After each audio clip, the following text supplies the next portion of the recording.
So much people are coming in. We are talking about in now. And if you look at it, you have Western Europe, France and Netherlands. And most of the countries here is Western Asia. Bahrain, Israel, Jordan, Kuwait, Qatar, Saudi Arabia, UAE, Oman. They were feeling that many are coming in. In fact, out of 10 workers in UAE, 9 are foreigners. Out of 10, 9 are non-nationals. And they feel that we have too much migrants. And they talk about demographic imbalance to me last week. So they said we are demographically very imbalanced. We want to balance it. So they have policies. They have policy to increase the nationals in the jobs. We are not talking about that, but they feel, at least they felt that it is too much people coming in, so we have to reduce it. And that proportion goes from 5% to 16%. That means many countries felt that we are getting more than what we require, or it is too much for us to handle. It leads to conflict. It leads to several issues. The next thing which they asked about the immigration, which is very, very important. People leaving the country. People leaving our own country. And again, it comes back. Only 12 countries out of 196 just mentioned to them that we feel that our country is losing people. Very low. For example, take Bangladesh. They feel that we can still send some more people. Bangladesh felt we can send still more people to other countries. Immigration, we want to send people to come. And only 12 countries. And if you look at the policy on immigration, people are going too much. We have no doctors in our country, everybody is migrated. Like Kenya, there are no nurses. There are countries felt we are losing more people. Many countries, that's why we are talking about today, when you talk about the Millennium Development Goals, many countries will not be able to achieve that partly due to the losing of their health professionals. We have to look at that. So these are the countries felt, 66 countries out of 196 felt that we are losing our people. Qualified, skilled migrants we are losing, and if you lose it, then they have some policies to attract what we call them return migrants, or we call them, we used to call them brain drain, now we are talking about brain gain. Can you bring them back?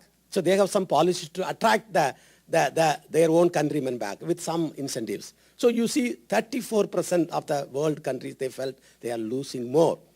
And you look at that context, there are countries, I'm not going to like Malaysia feels, Singapore feels, and you can look at Iran, Mongolia. So this is available for you to understand that there are many countries felt they are losing more people compared to they are getting in.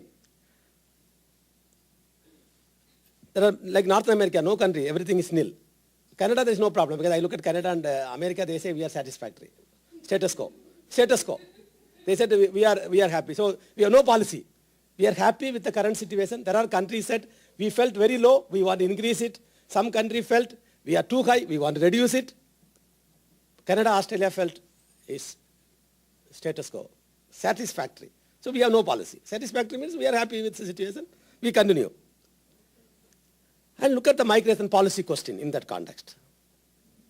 To reduce, again back on fertility and mortality, 2 of the 3 common population growth, almost all countries in the world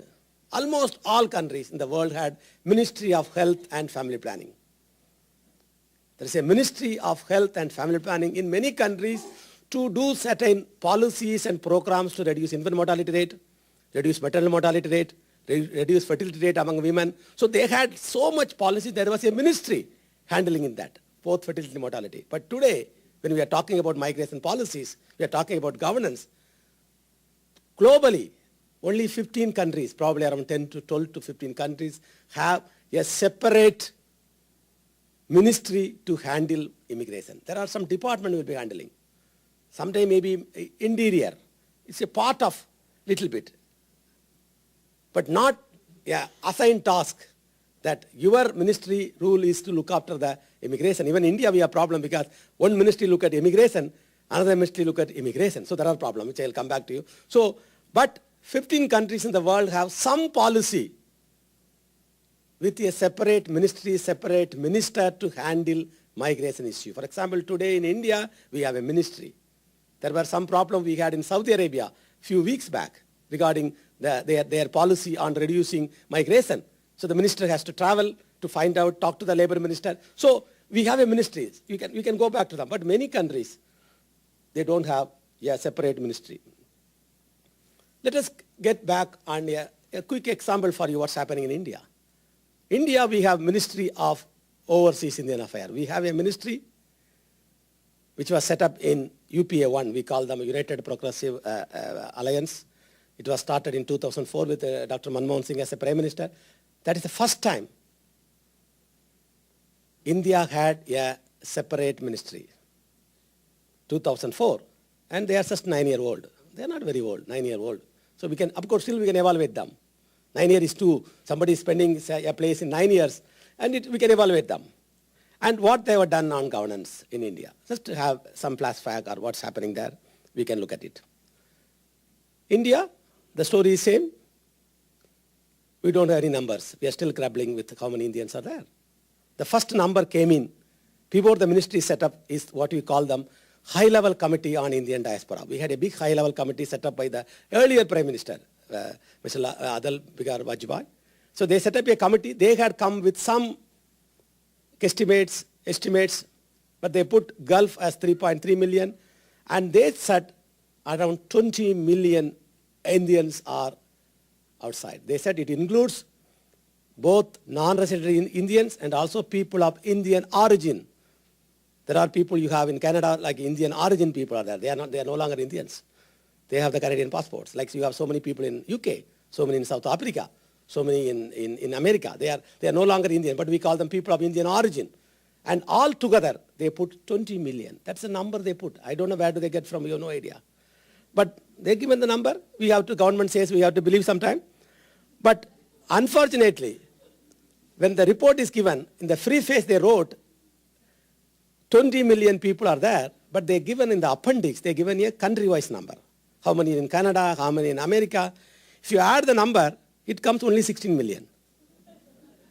In the preface, the government writes 20 million, but when they put the appendix within some numbers, all were 100,000, 500, nowhere is like 5,000, 10,000, 20,000, 30,000. Nothing, everything is end with all zeros. You add up, it's only 16 million. But then they said 20 million. And the 20 million number was started talking that we have 20 million Indians, we should have a ministry. Because 20 million globally Indians are there and we are almost getting a lot of remittances. So we should have a ministry to support them, ministry to look after their affairs. And ministry started in 2004. And the first annual report, ministry wrote, Indian diaspora is about 25 million. So they graduated from 20 to 25 million. Where do they got it? No idea. So we have started talking again. With the first annual report of the ministry say that globally we have 25 million. So everybody thought, okay.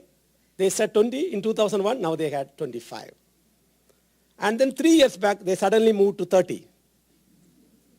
Then I was talking to them, how did you get the 30? They said, maybe 2004, 25, 2005, 26, then 27. Every year you add 1 million, so you have 30.